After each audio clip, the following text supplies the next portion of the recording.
I'm Jeremy Grantham. I'm 86 years old, and I've spent over 50 years studying market bubbles and financial crises. I predicted the dot-com collapse in 2000. I warned about the housing crash in 2008. My firm manages over $60 billion, and today I'm going to tell you something that will make every real estate agent in America furious. Don't buy a house. From 1978 until 2005, I rented my primary residence. That's 27 years as a renter while I was worth tens of millions of dollars, while I was running one of the most successful investment firms in the world. And you know what happened during those 27 years? While my neighbors were signing 30-year mortgages and bragging about their equity, I was investing in undervalued assets during the greatest buying opportunities in market history. The 1982 bottom, the 1987 crash, the 1990 recession. Every dollar I didn't spend on a mortgage became capital I could deploy when markets panicked. By the time I finally bought a home in 2005, I had compounded my wealth to a point where the house was essentially free. The investment returns from not buying earlier had grown so large that the house became a rounding error in my net worth. But here's the painful part. Back in 1974, right after I co-founded GMO, I almost made the same mistake everyone else makes. I was 36 years old, newly married, and everyone told me the same thing. Buy a house, build equity. It's the American dream. You're throwing money away on rent. My wife and I looked at houses in the Boston suburbs. Nice places, $60,000 to $80,000. We had the down payment saved. We were ready to pull the trigger. And then I did something that changed my entire financial life. I ran the numbers. Not the numbers the real estate agent showed me. I sat down with a legal pad and calculated what that house would actually cost over 30 years versus what would happen if I rented and invested the difference. The results terrified me. That $70,000 house would cost me over $400,000 in total payments, taxes, maintenance, and opportunity cost over 30 years. Meanwhile, if I rented for $400 per month and invested the difference, I'd have over $2 million by age 66. The choice wasn't between owning and renting. The choice was between a house and $2 million. I chose the $2 million. And that decision is the single biggest reason I'm worth what I'm worth today. Not because I'm smarter than other people, but because I understood something most people refuse to see. Buying a house is not an investment. It's consumption disguised as investment. If you've ever felt that sick feeling in your stomach when you think about housing prices, hit that like button right now. Let me show you exactly what a house costs in 2025. Let's say you buy a median-priced home in America today. That's about $420,000. Most people hear that number and think, okay, I can handle that. Wrong. Dead wrong. First, the down payment. Let's say 10% to avoid PMI. That's $42,000 in cash you no longer have to invest. You finance $378,000 at 7% interest for 30 years. Your monthly payment is $2,054. Over 30 years, you'll pay $905.40 in total payments. That's $527,000 before in interest alone. Property taxes, 1.1% of home value per year. On a $420,000 house, that's $4,620 per year. Over 30 years with increases, approximately $220,000. Homeowners insurance, average $1,800 per year now. Over 30 years with increases, $85,000. Maintenance and repairs, the standard rule is 1 to 3% of home value per year.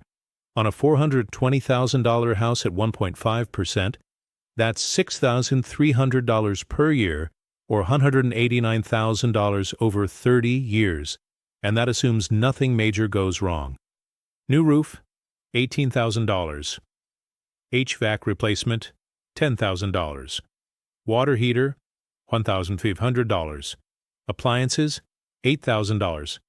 Everything in a house breaks. Everything. HOA fees, average $250 per month now. Over 30 years, $90,000. Utilities, homeowners pay more than renters. Figure an extra $150 per month. That's $54,000 over 30 years. Closing costs when you buy, let's say $12,000. Realtor commissions when you sell. If your house is worth $650,000 in 30 years, that's $35,000. Let's add it all up. Down payment $42,000. Mortgage payments $905,040. Property taxes $220,000. Insurance $85,000. Maintenance $189,000. HOA fees $90,000. Extra utilities $54,000. Closing costs plus selling commission $47,000. Total actual cost $1,732,040. You spent $1.63 million to own a house you bought for $420,000. But here's where it gets truly painful. Let's talk about opportunity cost. That $42,000 down payment, if you'd invested it in an S&P 500 index fund at 10% average annual returns, becomes $734,000 in 30 years. The difference between your $2,514 mortgage payment and what you'd pay to rent a comparable place, let's say $1,700 per month, is $814. If you invested that $814 per month for 30 years at 10%, you'd have $1,825,000. Add those together. By renting and investing instead of buying, you'd have $2,559,000 in liquid assets after 30 years. Your house might be worth $650,000 in 30 years. You paid $1,632,040 for it? You gave up $2,559,000 in investment returns. Your total economic cost is $3,541,040. And what did you get for that $5 million cost? The privilege of mowing your own lawn and fixing your own toilet for 30 years. This is not theoretical. This is math. Here's what I need to know. Are you scared you'll never retire comfortably? If that fear keeps you up at night, comment what scares you most and add, "But I will win this fight." Your honesty could give someone else courage. Now you might be thinking, Jeremy, if buying a house is such a terrible deal, why does everyone do it? Let me explain exactly why this myth persists. First, the real estate industrial complex. There are 1.6 million real estate agents in America. Their entire income depends on you buying houses. They make 5 to 6% commission on every transaction. On a $420,000 house, that's $21,000 to $25,000. Do you think they're going to tell you that renting and investing is smarter? Never. Their job is to sell houses, not to make you wealthy. The mortgage industry is even worse. Banks make massive profits on mortgages. On a $378,000 mortgage at 7%, they collect $527,040 in interest over 30 years. That's pure profit. You think they're going to run ads telling you to rent and invest instead? Not a chance. The government actively subsidizes homeownership through tax policy. Why? Because the construction and real estate industries are huge employers and campaign contributors. Because homeowners vote more consistently than renters. The policy isn't about what's best for your wealth. It's about what's best for the economy and re-election campaigns. Your parents and grandparents got incredibly lucky with timing. They bought houses when the median home price was 2 to 3 times median household income. Today, it's 6 to 8 times median household income. In expensive markets, it's 10 to 15 times. The math that worked for them doesn't work for you. When your dad bought a house for $35,000 on a $15,000 salary, that was a good deal. When you buy a house for $420,000 on a $60,000 salary, that's a trap. There's also confirmation bias. People who bought houses need to believe it was a good decision. They've invested hundreds of thousands of dollars into that decision. To admit it might have been a mistake creates too much psychological discomfort, so they rationalize. Social pressure is enormous. When you're 30 and all your friends are buying houses, when your family asks when you're going to buy a real home, when society treats home ownership as a marker of adult success, it's incredibly hard to resist. All of these forces work together. Your real estate agent talks about building equity. Your mortgage broker shows you how affordable the monthly payment is. Your parents tell you to stop throwing money away on rent. Your friends brag about their home equity. And none of them show you the alternative. None of them say, here's what happens if you rent and invest that money instead. The entire system depends on you not seeing the full picture. I saw this clearly in 2005 and 2006. I was warning anyone who would listen that we were in a massive housing bubble, and in 2008 the entire thing collapsed. Millions of people lost their homes. It happened because everyone believed the myth. I'm telling you right now, if you buy now at these prices with these interest rates, you're locking yourself into 30 years of massive opportunity cost. So let me give you the alternative: 7 specific steps that will build more wealth than homeownership ever could. Step 1. January through March. Get your financial foundation in order. First 30 days, track every dollar you spend. Most people think they spend $3,000 per month and actually spend $4,500. You can't fix what you don't measure. Next 60 days, cut your housing cost to 25% of your gross income maximum. If you make $60,000 per year, that's $250 per month for rent. Your housing cost is the single biggest factor in whether you'll build wealth. When I was building GMO in the 1970s and 80s, my wife and I lived in a modest apartment that cost 20% of my income. That cheap housing meant more capital to invest. While you're cutting housing costs, eliminate all high-interest debt. Credit cards. Anything over 7% interest. You cannot build wealth while paying 18% interest to credit card companies. By the end of March, you should have housing cost at or below 25% of income and no high-interest debt. Step 2. April through June. Build your emergency fund and automate your investing. Set up a high-yield savings account. Your emergency fund goal is 6 months of expenses. If your monthly expenses are $2,500, you need $15,000. Without an emergency fund, the first time your car breaks down, you'll go into debt and destroy everything you're building. Take 30% of every paycheck and put it in that savings account automatically. If you make $5,000 per month after taxes, that's $1,500 per month. At that rate, you'll have your full emergency fund in 10 months. While you're building your emergency fund, open a Roth IRA. Set up automatic monthly investments into a target date fund or a simple 3-fund portfolio. Start with just $100 per month if that's all you can do. The amount matters less than the habit. Once your emergency fund is complete, you'll redirect that 30% into investments. Subscribe to this channel if you want wealth strategies based on 50 years of studying real market cycles. No hype, just what actually works. Step 3. July through September, maximize your tax-advantage space. If your employer offers a 401k with any kind of match, you max out that match immediately. That's an instant 50% return. Beyond the match, increase your 401k contribution by 1% every quarter. Most people won't notice 1%. Every quarter, increase it by another 1%. After 2 years, you're at 8% additional contribution. Your goal is to eventually max out your 401k. The 2025 limit is $23,500 per year. Max out your Roth IRA contribution. For 2025, that's $7,000 per year or $583 per month. You should be investing minimum 15% of your gross income. If you make $60,000 per year, that's $750 per month. That's less than most people's mortgage payment. If you invest $750 per month for 30 years at 10% returns, you'll have $1,197,000. That's more wealth than 90% of homeowners will ever have. Step 4. October through December, develop an investment philosophy and stick to it.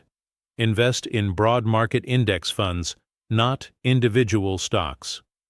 The S&P 500 has returned about 10% annually over the long term. Buy the whole market through index funds and let it compound. Ignore short-term volatility completely. In 2022, the S&P 500 dropped 18%. If you sold, you locked in losses. If you kept investing, you bought stocks on sale. By 2024, the market had recovered. Every bear market in history has been followed by a bull market.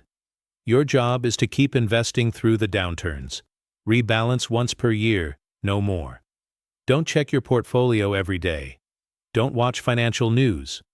I've been in this business for 50 years. Most predictions are wrong. The difference is I don't let predictions change my long-term strategy. Write down your investment philosophy. Make it simple. Print it out. Put it somewhere you'll see it. Because in the next market crash, you'll need that written philosophy to stop yourself from making emotional decisions. Step 5. Year 2. Increase your income and your savings rate. You can only cut expenses so much. Eventually, you need to earn more. Negotiate a raise at your current job. If you've been there more than a year, ask for a 10 to 15% raise. Most people never ask. Employers pay as little as they can get away with. Switch jobs if necessary. The fastest way to increase your income is to change employers. The average raise for staying at a company is 3 to 4% per year. The average raise for switching companies is 10 to 20%. Start a side business or freelance in your field.